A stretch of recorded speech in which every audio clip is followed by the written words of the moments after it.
Lesson 12.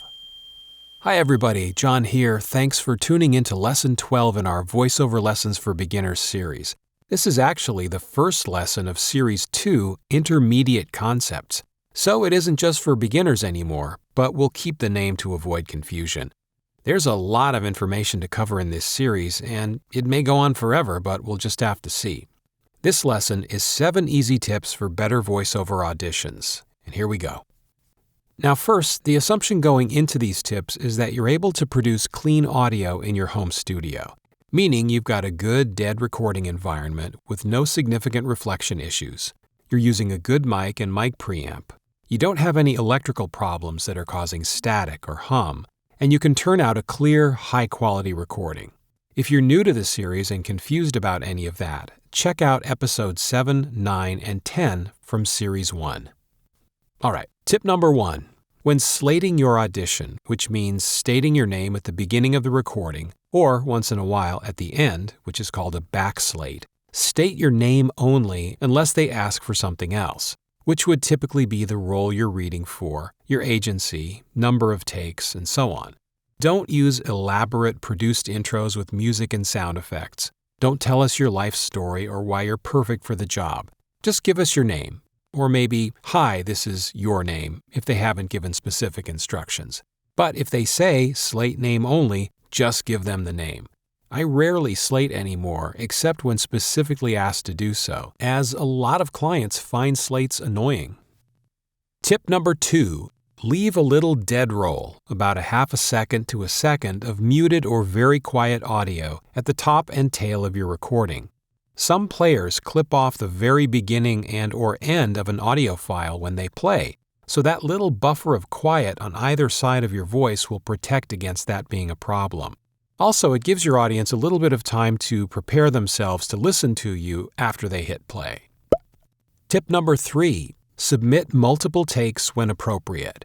If your audition script is short, or when you've got more than one read you think could work for the project, or when they specifically ask for multiple takes, go ahead and submit more than one read.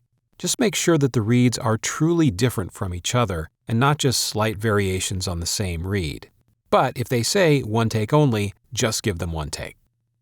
Tip number 4. Stay within time limits when applicable and reasonable.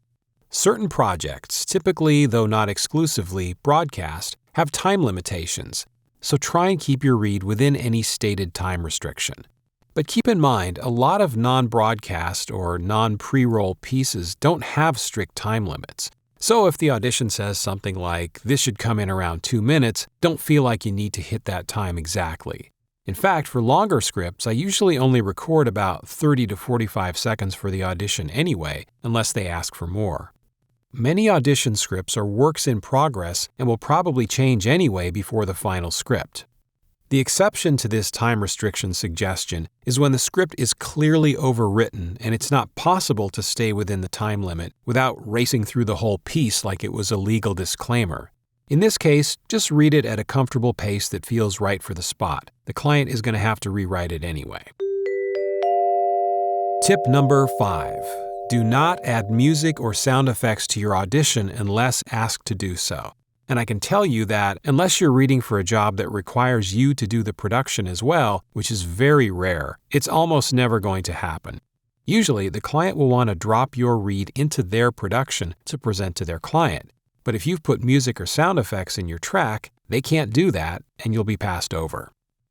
Tip number 6. Follow directions, just like they told you in school. It's very common nowadays to be given a specific file naming convention to follow. Follow it exactly. If you don't, you probably won't be submitted. Slate your audition as requested if requested. Submit the number of takes requested, etc. And by the way, this should be obvious, but when they say name the file Chevy-your name, don't actually write your name. Use your actual name. Same goes for slates. You'd be surprised how many times people take it too literally and actually write your name.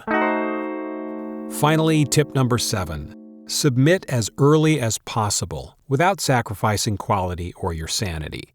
Everything else being equal, you've got a better chance of booking the closer you are to the front of the line, so get those auditions in early. But don't get up in the middle of the night to record if you can't turn out a good read at that time, or if you're going to ruin your mental or physical health. You don't need to get to the front of every line. Okay, those were 7 easy ways to improve your auditions. I hope you find these helpful. I'll go into more detail on some of these ideas later, as well as many other subjects. So subscribe for more lessons, links in the description, and here's a bonus tip for those of you who listen till the end. If you record your audition and you edit it and you listen to it and it stinks, do it again. You're competing against a lot of people and you need to put your best foot forward, so make that extra effort. Okay, now we're done. Thanks for listening.